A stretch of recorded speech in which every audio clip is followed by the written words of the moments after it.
Okay, what other structures can I think of? Oh, here's one. Plasmids. Oh.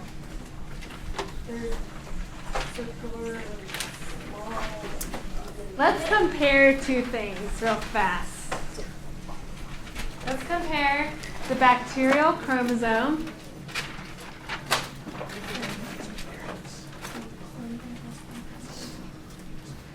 with plasmids. Let's start first with what they're made out of. What's the bacterial chromosome made out of? What is it composed of? What kind? DNA, right? So bacterial chromosomes, DNA. What about plasmids? DNA. What about the size?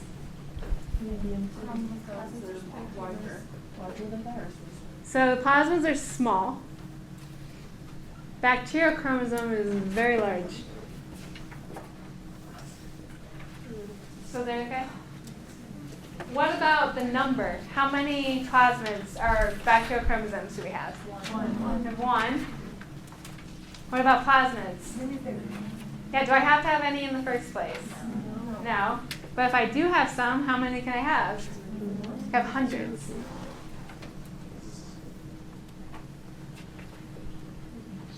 What's the shape?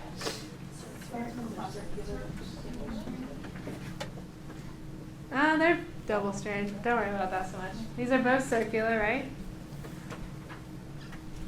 Okay, now for the biggest thing. Bacterial chromosomes, what information do they hold? Everything, right? Everything the bacteria knows. It knows everything. Because it's very big, right? It can hold all that information. What about plasmids?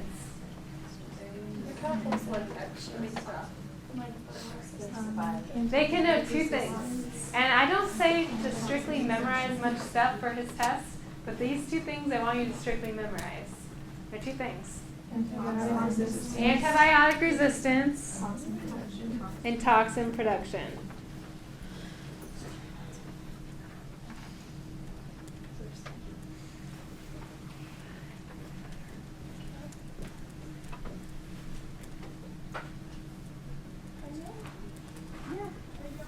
Those just memorize, okay? Antibiotic resistance, toxin production. When it also comes to memorizing two things, I like to memorize two things with biofilms. What are biofilms? Sticky mess. What's the example of a biofilm that's on you guys right now? Black. You ever see like the ring of green stuff on your faucet? It's a biofilm. Okay? What biofilms do is, let's say, sorry if people hear this analogy many times.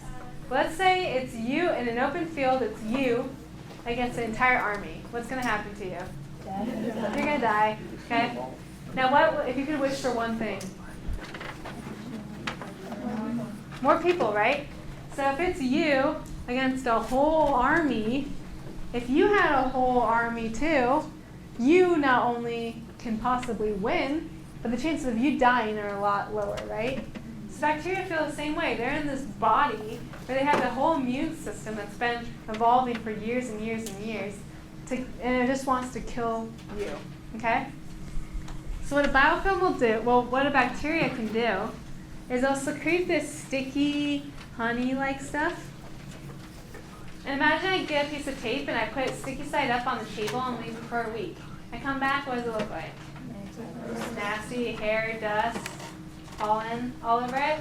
Same thing happens with the bacteria. As stuff floats by, stuff starts to accumulate. And then eventually we have other bacteria come and accumulate. So what is it doing? It's strength in numbers. Okay? He has a big colony of himself rather than him just by himself. So the two things I want you to memorize for biofilms are, what are the two things you need to know? Cell-to-cell communication. When they're that close, they can talk to each other. And then colonization and adhesion. So since it's sticky, they can colonize and adhere, and then they can talk to each other. You guys got that, or do you need me to write it down?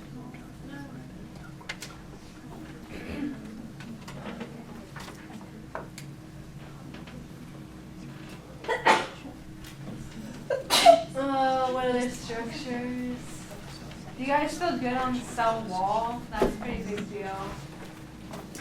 Yeah. So the pili is what transports the. Oh yeah, I forgot to mention that.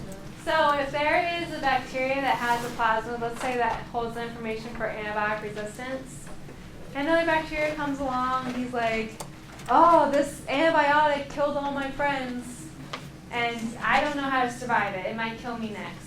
The other bacteria could be like, oh, wait, I know the secret. He's like, oh, tell me the secret. How does he tell the other bacteria the secret? Yeah, he'll transfer that plasmid that holds the antibiotic resistance through a pili, right, or sex pilus, to the other bacteria. What is that process called? Conjugation. So conjugation is the process of transferring plasmids through pili.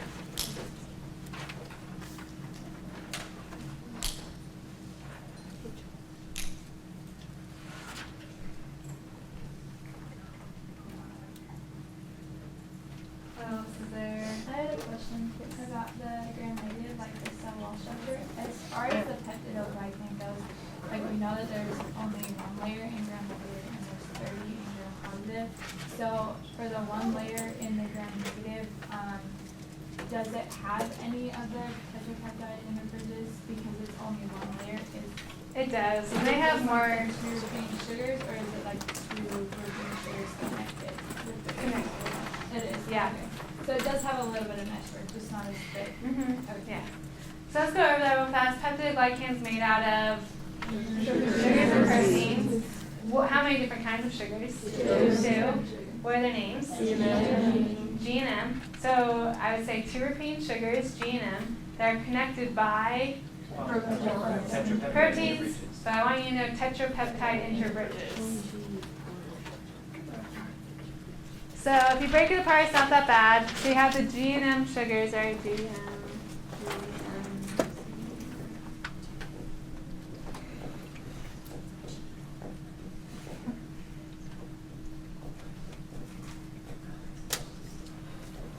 If you look at pictures of it, there are 4 amino acids.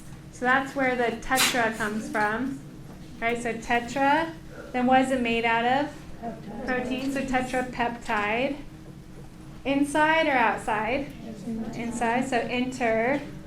And then what is the structure that connects two things? Bridges. So bridges. So those are tetrapeptide interbridges. Okay.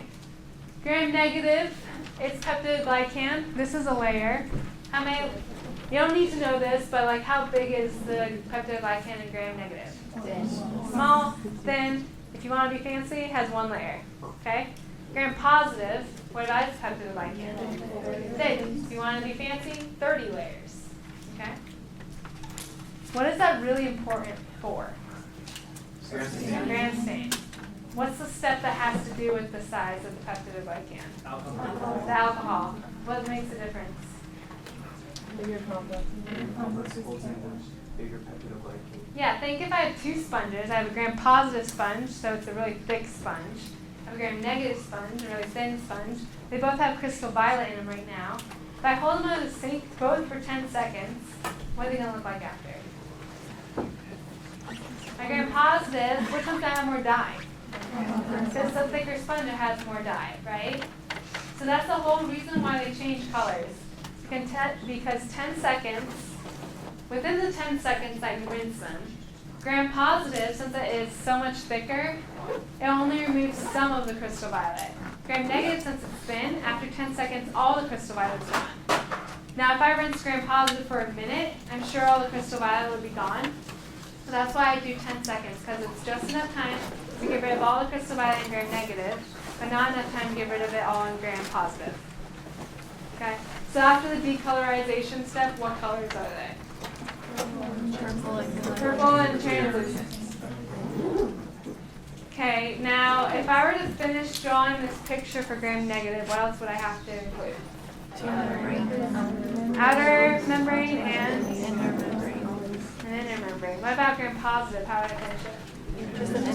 Inner membrane, and then I would draw like 29 more of these. Okay?